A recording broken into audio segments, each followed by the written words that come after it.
आज हम चैप्टर 11 देख रहे हैं बायोटेक्नोलॉजी प्रिंसिपल्स एंड प्रोसेसेस का। इसमें हम कुछ इम्पोर्टेंट नोट्स और पॉइंट्स देखेंगे इस चैप्टर के रिलेटेड जो कि बीएससी के बोर्ड एग्जाम्स में आ सकते हैं। तो चलिए शुरू करते हैं। पहला तो ये बायोटेक्नोलॉजी की डेफिनेशन जो कि आ सकती है बोर्ड एग्जाम्स के अंदर। दूसरा ये कि बायोटेक्नोलॉजी के कुछ एग्जाम्पल्स दिए हुए हैं यहाँ पे। For example in vitro fertilization leading to a testy baby, और ये पूरा येलो में जो हाईलाइट हो रहा है ये एग्जाम्पल्स है, तो ये पूछ सकते हैं। डेफिनेशन के साथ में भी पूछ सकते हैं ये, और साथ में जो ग्रीन हाईलाइट है इसके ये गिव रीजन है एक तरीके का, जिसमें बोला गया है कि मेकिंग ऑफ कर्ड, ब्रेड और वाइन ये सब भी माइक्रोब मीडिएटेड प्रोसेस होते हैं, फिर इनको बायोटेक्नोलॉजी का नाम क्यों नहीं देते। तो इसका आंसर इसी में दिया हुआ है आगे कि it is used in a restricted sense today to refer to such of those processes which use genetically modified organism to achieve the same on a larger scale।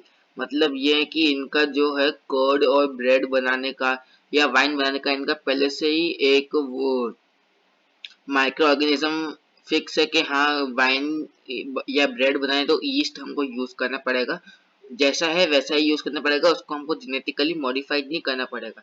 लेकिन बायोटेक्नोलॉजी का मतलब ये है कि हम एक जेनेटिकली मॉडिफाइड ऑर्गेनिज्म का use कर रहे हैं कोई प्रोडक्ट बनाने में, वो भी लार्ज स्केल पे। फिर उसके बाद एक और डेफिनेशन है जिस ये वाली, the integration of natural sciences and organism sales parts thereof and molecular analogues for products and services। ये डेफिनेशन दी है यूरोपियन फेडरेशन ऑफ बायोटेक्नोलॉजी ने। तो आगे देखते हैं प्रिंसिपल्स ऑफ बायोटेक्नोलॉजी। तो प्रिंसिपल्स ऑफ बायोटेक्नोलॉजी दो है दिए हुए हैं, genetic engineering and bioprocess engineering. Genetic engineering की डेफिनेशन पूछ सकते हैं और बायोप्रोसेस इंजीनियरिंग की भी डेफिनेशन पूछ सकते हैं, और उसके कुछ एग्जांपल्स भी दिए हुए नीचे, जैसे कि biotechnological products like antibiotics, vaccines, enzymes. और नीचे चले तो एक डिफरेंशिएट दिया हुआ है, डिस्टिंग्विश का एक क्वेश्चन दिया हुआ है कि सेक्सुअल और सेक्सुअल रिप्रोडक्शन में डिस्टिंग्विश क्या है, क्या कर सकते हैं। तो उसका आंसर भी एक ग्रीन हाईलाइट में दिया हुआ है यहीं पे कि the former provides a variation and formulation of unique combination of genetic setup.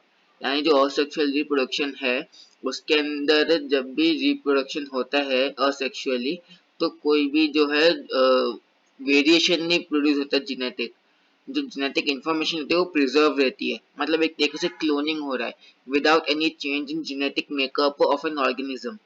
लेकिन जो सेक्सुअल रिप्रोडक्शन है उसके अंदर जेनेटिक इंफॉर्मेशन जो है वेरिएट करती है, वेरिएशन होता है जेनेटिक इंफॉर्मेशन में ड्यू टू क्रॉसिंग ओवर और may be due to mutation. तो इसलिए सेक्सुअल रिप्रोडक्शन जब भी करते हैं तो जेनेटिक मेकअप चेंज हो जाता है ऑफस्प्रिंग का, क्रॉसिंग ओवर या फिर वेरिएशन की वजह से। अब अगर हम देखें टेक्निक्स, तो जेनेटिक इंजीनियरिंग में तीन टेक्निक्स होती है, एक है रिकॉम्बिनेंट डीएनए, एक है जीन क्लोनिंग और एक है जीन ट्रांसफर। अब इसके बारे में भी एक रीजन लिखा हुआ है कि टेक्निक क्यों यूज होती है, तो उसका रीजन ये ग्रीन कलर की हाईलाइट में दे रखा है, to overcome the limitation and allow us to isolated introduce only one or set of desirable genes without introducing undesirable genes into a target organism। तो आगे चले अगर हम तो एक और क्वेश्चन दे रखा है कि do you know the likely fate of piece of DNA which is somehow transferred to an alien organism.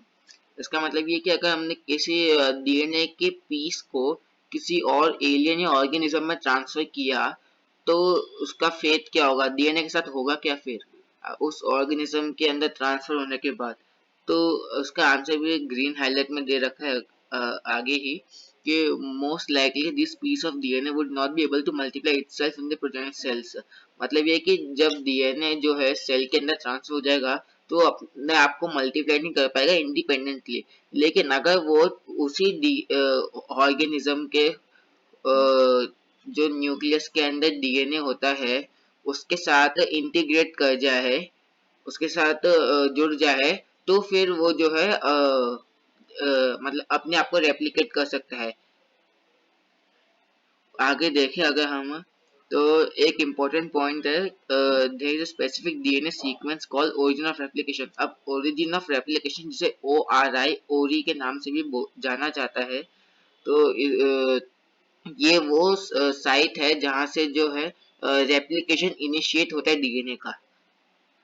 ठीक है, तो हम आगे अगर चले तो एक और इम्पोर्टेंट पॉइंट है कि एक an alien DNA is linked with origin of replication so that this alien piece of DNA can replicate.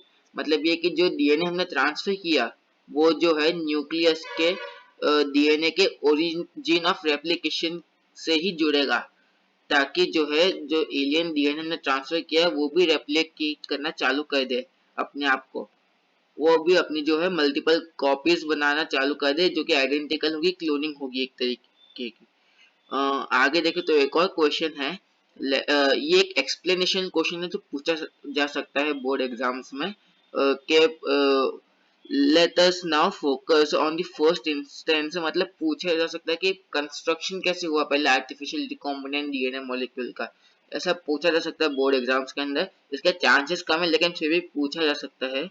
तो जो ग्रीन कलर के हाईलाइट में इतना बड़ा पैराग्राफ दिया हुआ है, ये पूरा एक्चुअली इसका आंसर है, लेकिन आप जो है इसको अपने इसको पढ़ के समझ के अपने वर्ड्स में लिख सकते हैं।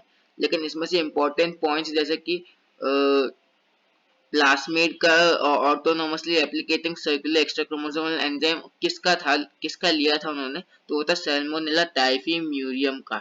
उसके अलावा डीएनए की कटिंग किससे की थी, उन्होंने की थी मॉलिक्यूलर सीजर्स या फिर रेस्ट्रिक्शन एंजाइम से।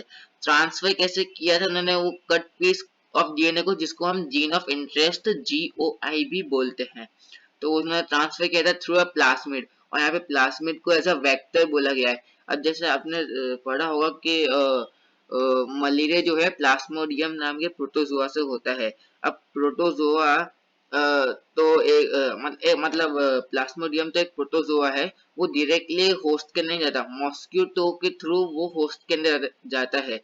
तो मॉस्किटो क्या हुआ, एक तरीके से वेक्टर हुआ जो कि ट्रांसफर कर रहा है प्लास्मोडियम को हमारे अंदर। तो वैसे ही जो प्लास्मिड है वो ट्रांसफर कर रहा है जीन ऑफ इंटरेस्ट को एक होस्ट के अंदर। तो ये चीज इस पैराग्राफ में दी हुई है। तो आगे अगर हम चले तो ये है एक क्वेश्चन और दिया हुआ है कि 3 बेसिक स्टेप्स क्या है जेनेटिकली मॉडिफाइड ऑर्गेनिज्म के इन्फॉर्म में। तो उसमें बनाने के, तो उसमें ये आगे ही 3 पॉइंट्स दिए हुए हैं ग्रीन हाईलाइट में, that identification of DNA with desirable gene. Desirable gene मतलब जीन ऑफ इंटरेस्ट GOI। तो उस आइडेंटिफिकेशन कराना पड़ेगा डीएनए का जीन ऑफ इंटरेस्ट से। दूसरा है introduction of the identified DNA into the host. मतलब अब डीएनए को जो है जो आपने डिजायरेबल जीन के साथ बनाया है नया डीएनए, उसको होस्ट के अंदर इंट्रोड्यूस करना पड़ेगा। और maintain of introduce DNA in the host and transfer of the DNA to its progeny. तो ये 3 पॉइंट्स जो है ये पूछे जा सकते हैं बोर्ड एग्जाम्स में। ये इम्पोर्टेंट पॉइंट्स है क्योंकि ये बहुत बार पूछे भी गए हैं और चांसेस ज़्यादा हैं इनके पूछे जाने के। तो ठीक है, अभी इस वीडियो को यहीं समाप्त करते हैं और मिलते हैं अगले वीडियो में, जहाँ पे हम tools for recombinant DNA technology के कुछ इम्पोर्टेंट नोट्स और पॉइंट्स देखेंगे और साथ में उनका एक्सप्लेनेशन भी। Bye bye.